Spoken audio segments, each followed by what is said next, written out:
Hello and welcome to Forex Monopoly. My name is Daksh and this is the Support and Resistance Foundation series. In this episode of the Support and Resistance Foundation series, I will show you how to draw support and resistance in 4 simple steps. But before I get into the steps, I would like to address one critical problem of support and resistance.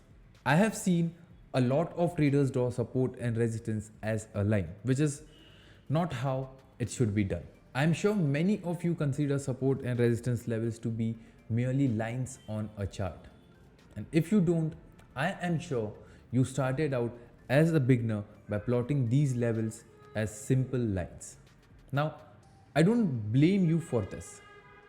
All the information we are given is what leads to this incorrect behavior. I strongly advise you to quit doing this and instead plot support and resistance as a zone. You won't believe this, but I have practically altered trading for myself since I started doing this, and I will show you how. But first, let us look at why support and resistance is a zone and not a line. So there is a very easy and basic explanation to this. You see, price action trading is all about how different traders reacted in the past and how they would behave in the future. So if there are multiple traders in the market, each will have a distinct perspective, distinct methodology, and each one will mark different levels as support and resistance. As a result, a zone or area is formed where buyers buy and the sellers sell, therefore making support and resistance as an area or zone and not a line. Let us now look at how considering support and resistance as zones can help us, and then I will tell you how to draw support and resistance as a zone. So when we draw lines to represent support and resistance, we only have a single reference point on the price chart. So anytime the price approaches the level, it will either bounce away from it or it will break it, and we will place our stop loss just below or above the line depending upon the trade taken. Now it is now merely a line, and what happens is that the price hangs around this line, triggering your stop losses. It happened to me a lot, and the losses I had to accept were getting on my nerves because the price would literally hit my take profit after throwing me out of the trade. So I'm not sure what hit me one day, but I started making support and resistance levels as zones. I would find a support or resistance line on the price charts and then use the rectangle tool to draw a rectangle around it, taking into account all the previous wicks and the previous price movement. To make a long tail short, I begin to stay in trades for longer periods of time because the little price swings did not trigger my stop loss anymore. My win rate began to rise as I remained in a trade and I did not get kicked out. My account began to rise as I began to incur a fewer losses. This tiny little secret has done wonders for me in my trading career, and I wanted to share this secret with you as well so that you can fully benefit from it. Now, let's take an example to see if this trick really works, and then I will straight away tell you the steps to draw support and resistance. So let us try to understand how can considering support and resistance as a zone help us.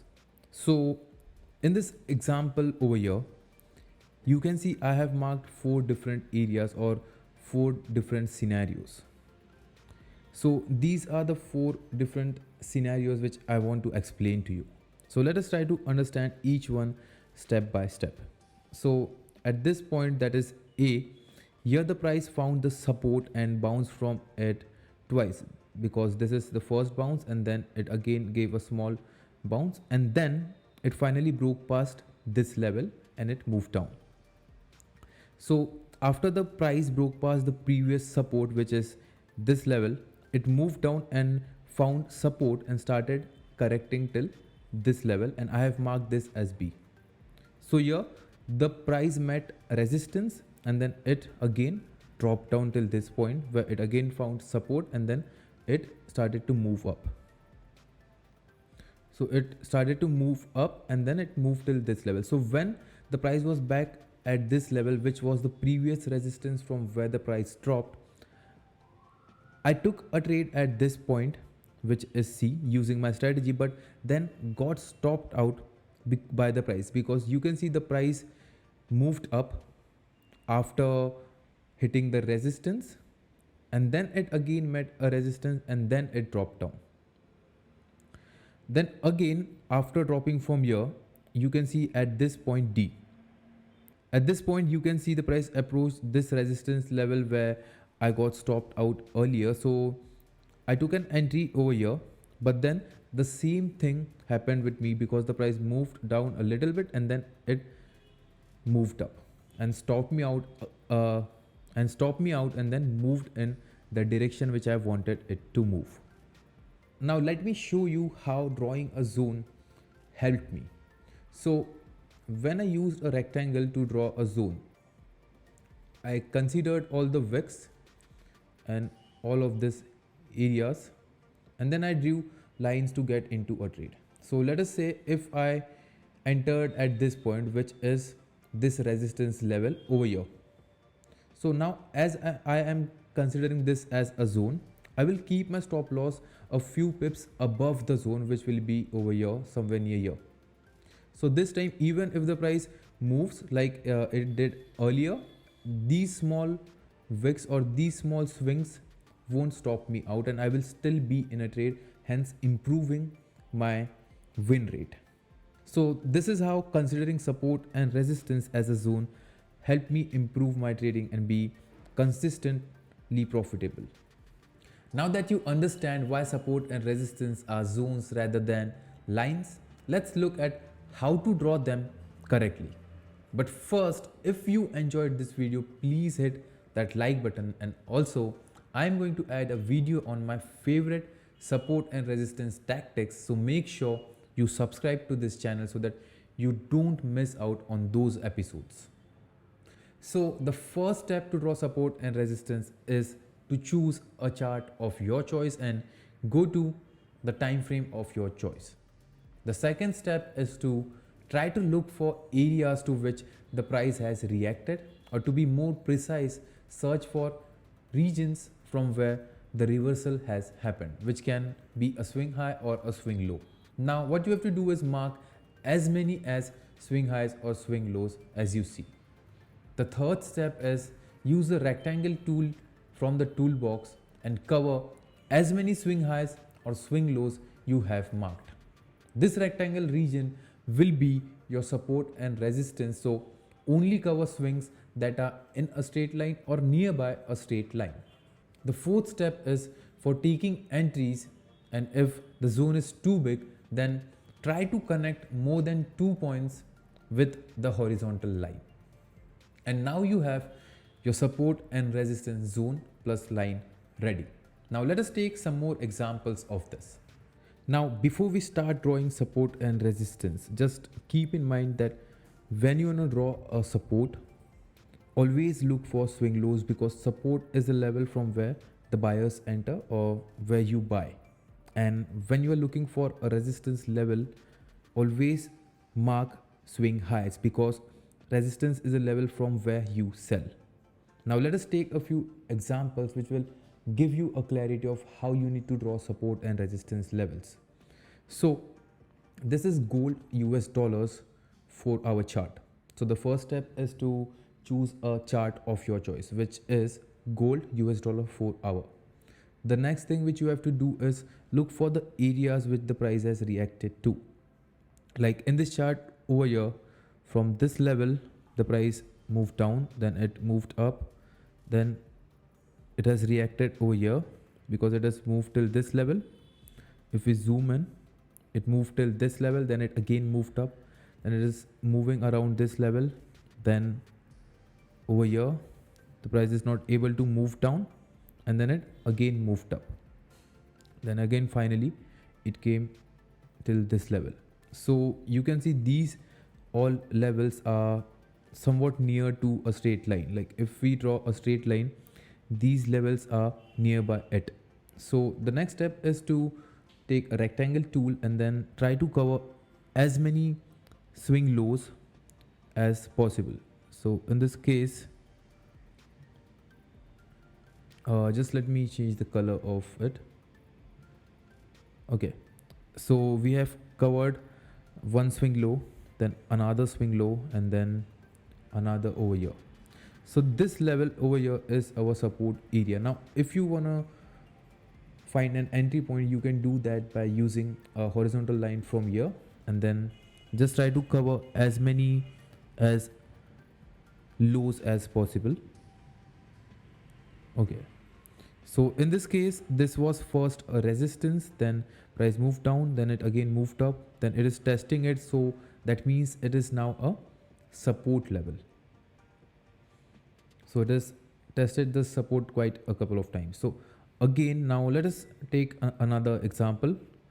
So if you could see over here, the price has reacted to this level a couple of times.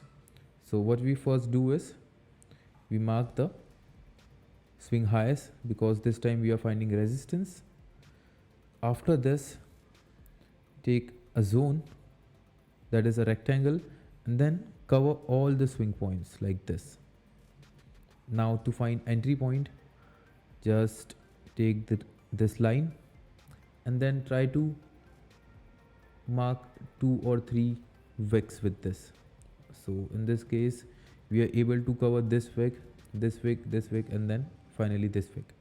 So this is our resistance zone. Now again, let's take some more examples. If we see over here, the price has moved down quite sharply from this point.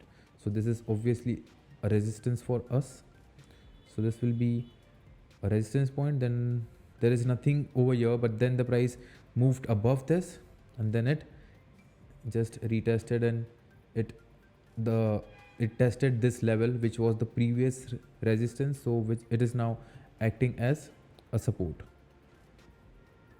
So a zone will be something like this. You can also cover this area and then use a line to take an entry on this. Now again, let's move forward and take a few more examples. So again, this area seems like a resistance to me, because the price has dropped down sharply, and anytime the price drops sharply, it is a resistance level.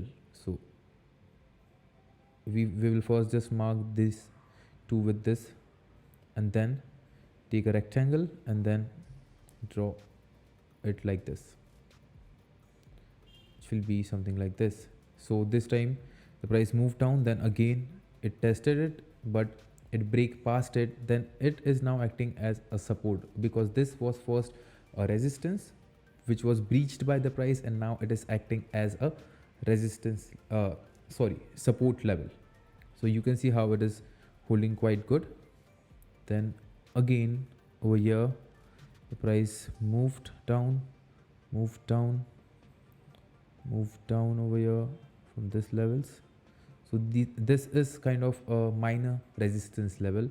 So first step was to mark the highs, then take a rectangle and cover as many as highs as possible. Then for entry, try to mark wicks like this, that is highs, and you can sell from here. So this is our resistance area, and so this is our resistance area, and our stop loss will be above this. If you enter a sell from here, your stop loss will be above this.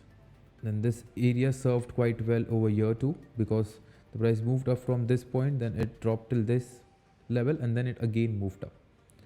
So this area, and again this zone is serving as a good support area. So this is how you mark support and resistance perfectly, so that you don't get stopped out by the price and you can increase your win rate.